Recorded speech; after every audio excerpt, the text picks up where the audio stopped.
Yan,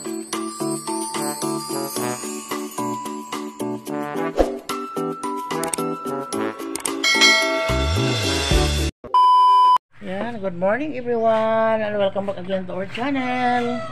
Today is celebration of birthday ni Ann at saka ni Liam. So, ayun guys, papunta na ako doon guys kasi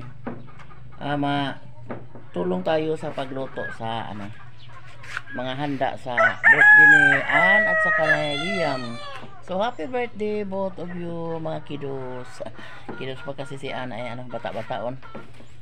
Pahatid mo na ako ni magpahatid ako ni James kasi si ate lang magsabay sa mga bata mamaya sa tanghali. So yan, mauna ako sa kanila. Parating na tayo sa Kalos ngayon guys. Hindi ako nakapang ngapi. Dito lang ako hingi ako ng kape ni Los dito. So yan yung mga bawat ko natin. Magang gumala si Liam dito sa Kalos. Mag-ana na siya magtanaw TV. Down, be down. Nandito na tayo ngayon sa bahay ni Luz. Kakarating ko lang guys. So, hindi pa ako Liam, nakaharap na pala si Luz ng embotado. Pandesal. Oh, asa mga lamas? Kuto anas mangga. Si Ibi close wa pa mo re.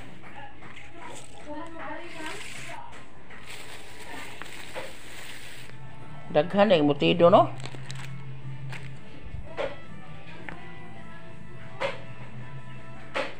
Mugbo no. Sige lang kasi ito sa ating luluto. Kasi ito sa calderine. Nandito na yung iba, naluto na.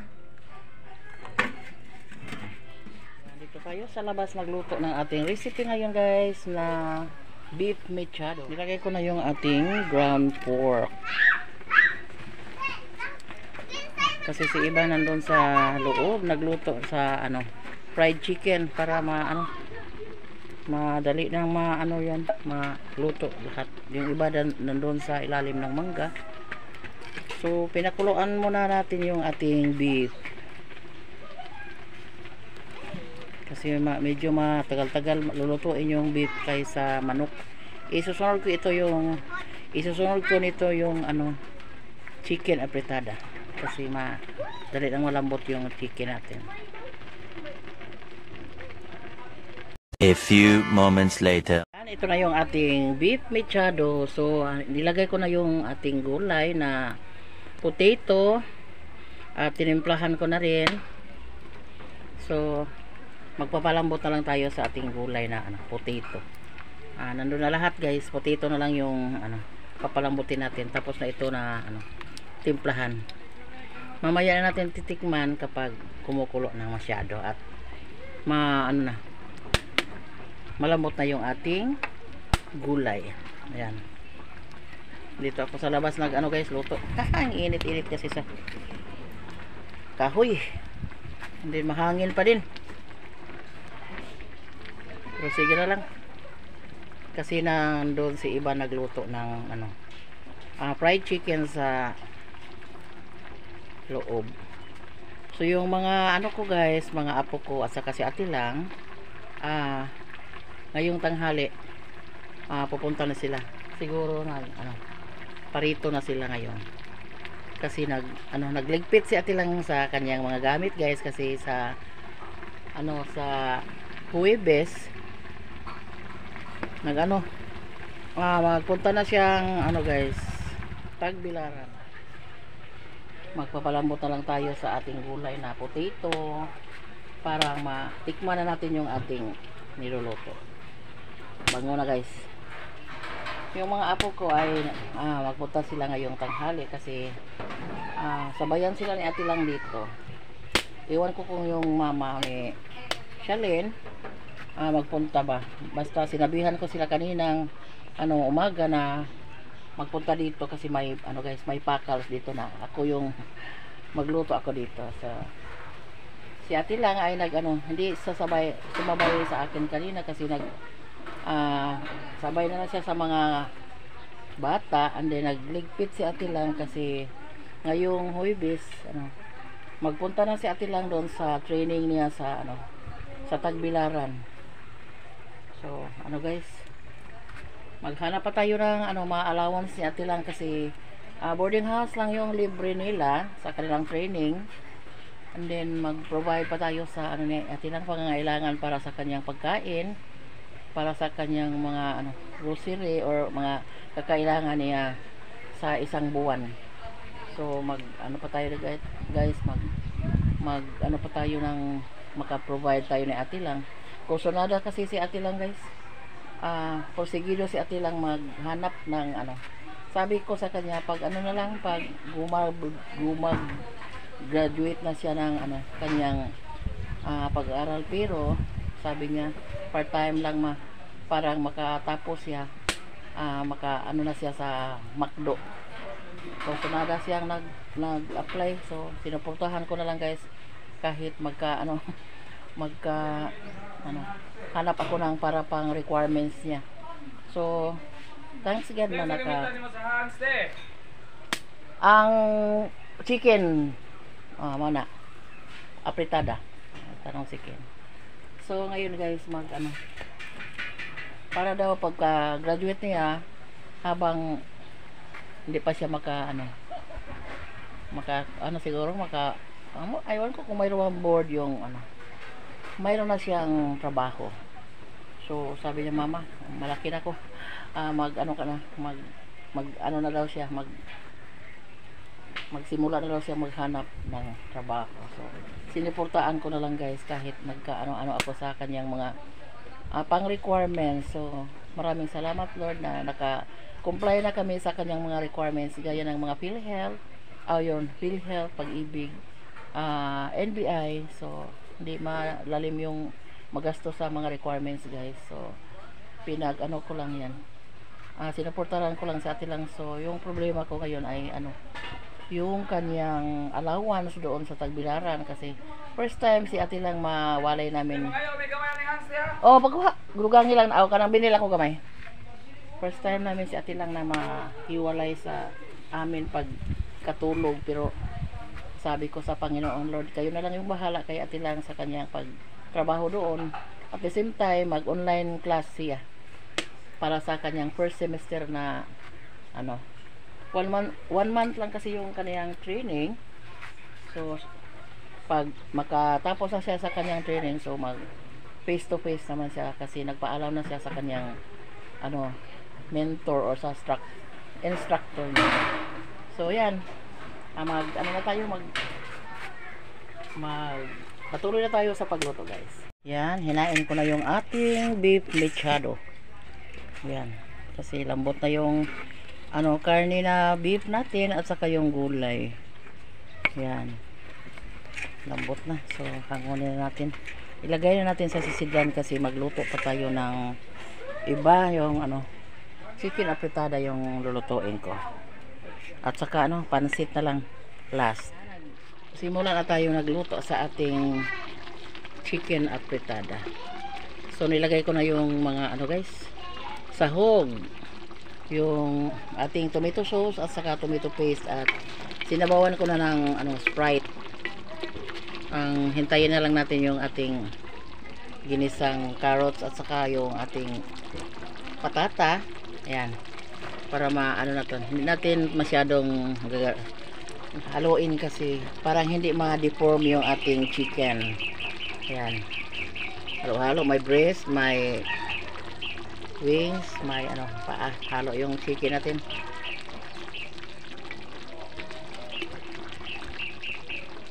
Yan guys, malapit ang maluto yung ating chicken apritada. Yan, yan, may ibang version ako sa guys, chicken apritada, kasi hindi ako nakakita ng green peas dito. So yung nakita ko ay pork and beans, hangs. Parang may tayo, mga gaya ng seeds, gaya ng green peas. Yung iba green peas yung ilagay, pero Hindi ako nakakita ng green peas dito guys. Yung pork and beans hands yung nakita ko, so ito na lang yung nilagay ko, at saka nilagyan ko din ng hotdog, parang may ano kulay. And then yung ating bell pepper, colorful yung ating ano guys ay, kasi ating hotdog, yung ating bell pepper na hinog, at saka carrots.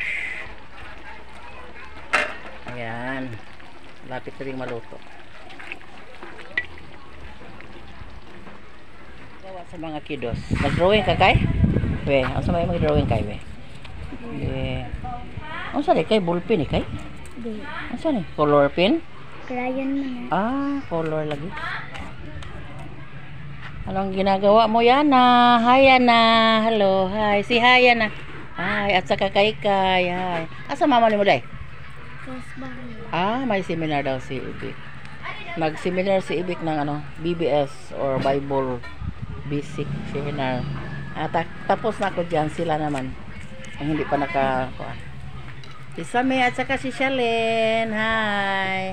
Andito na sila at saka si Ate lang. Si Shaira, yung anong umanin mo rin? To sila Glongsod. Babalik sila ng bayan kasi may ano sila kanang may ano kumuko. Kinuha sila ng ano kumilik. Ayan. Magsimula na din tayo sa ating pansit. Daming sahog sa pansit natin guys. May ano unod ng manok, may atay, at saka nilagyan ko ng ano kunting hipon, pasayan, 5 piraso, parang sarap kasi yun ang pansit na daming sahog. Yan, ito yung ating mga sahog din, carrots at saka beans, bagyo beans. Hindi pa natin nalagyan ng ano soy sauce kasi hindi pa nag-absorb yung ano sa manok. Ating pansit, sinalo ko na lahat agad doon sa ano planggana, yung ating pansit, yung kanton at saka bihon at saka yung ating repolyo, at nilagyan ko na din yung ng ano soy sauce doon. Parang hindi na tayo mahirapan sa paghalo kasi ang init kasi sa tiyan ng apoy. Ang init.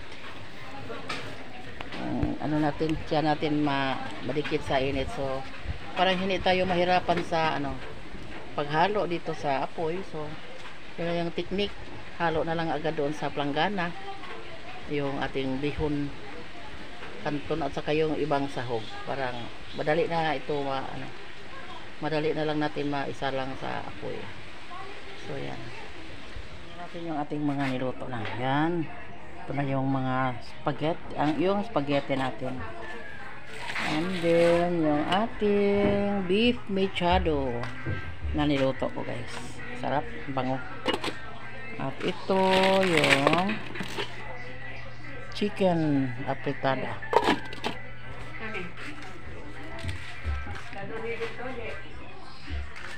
Dado na nga ito pansit. Usara siguro yung dado nga ito kay parang magdugang. Ano di magamo ba? Ito na yung ating menudo. Yan, menudo. Ito yung dalawang cake. Yung iba nandun pa sa labas. Niluto. So doon na lang nila ilagay sa mesa. A few moments later. Dali na. Silipin natin yung nasa labas na handa. Ngayon pa ako nakalabas kasi busy sa pagluto doon sa loob. So tapos na natin na luto yung mga handa. So nalabas na ako. Silip tayo sa di ay si ano.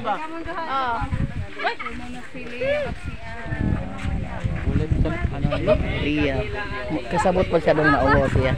Ang kasabot ko. Mga handa natin, mayroong lechon dito. Happy birthday, Liam. Nalito na din yung litson. Isa daming handa. Thank you to the sponsor.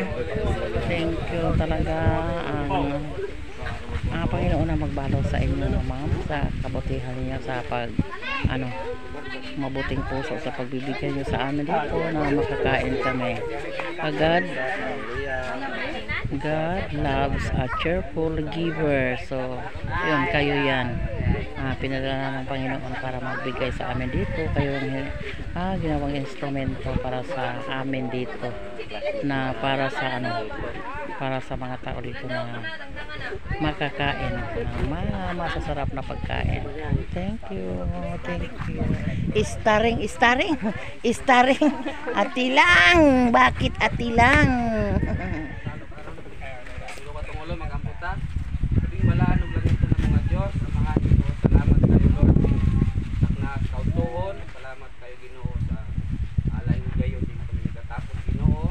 Salamat Lord sa duha ka celebrants karon na mag-celebrate sa ilang birthday, si Ann Ginoo ug si Liam Isaya. Pray ko Lord ka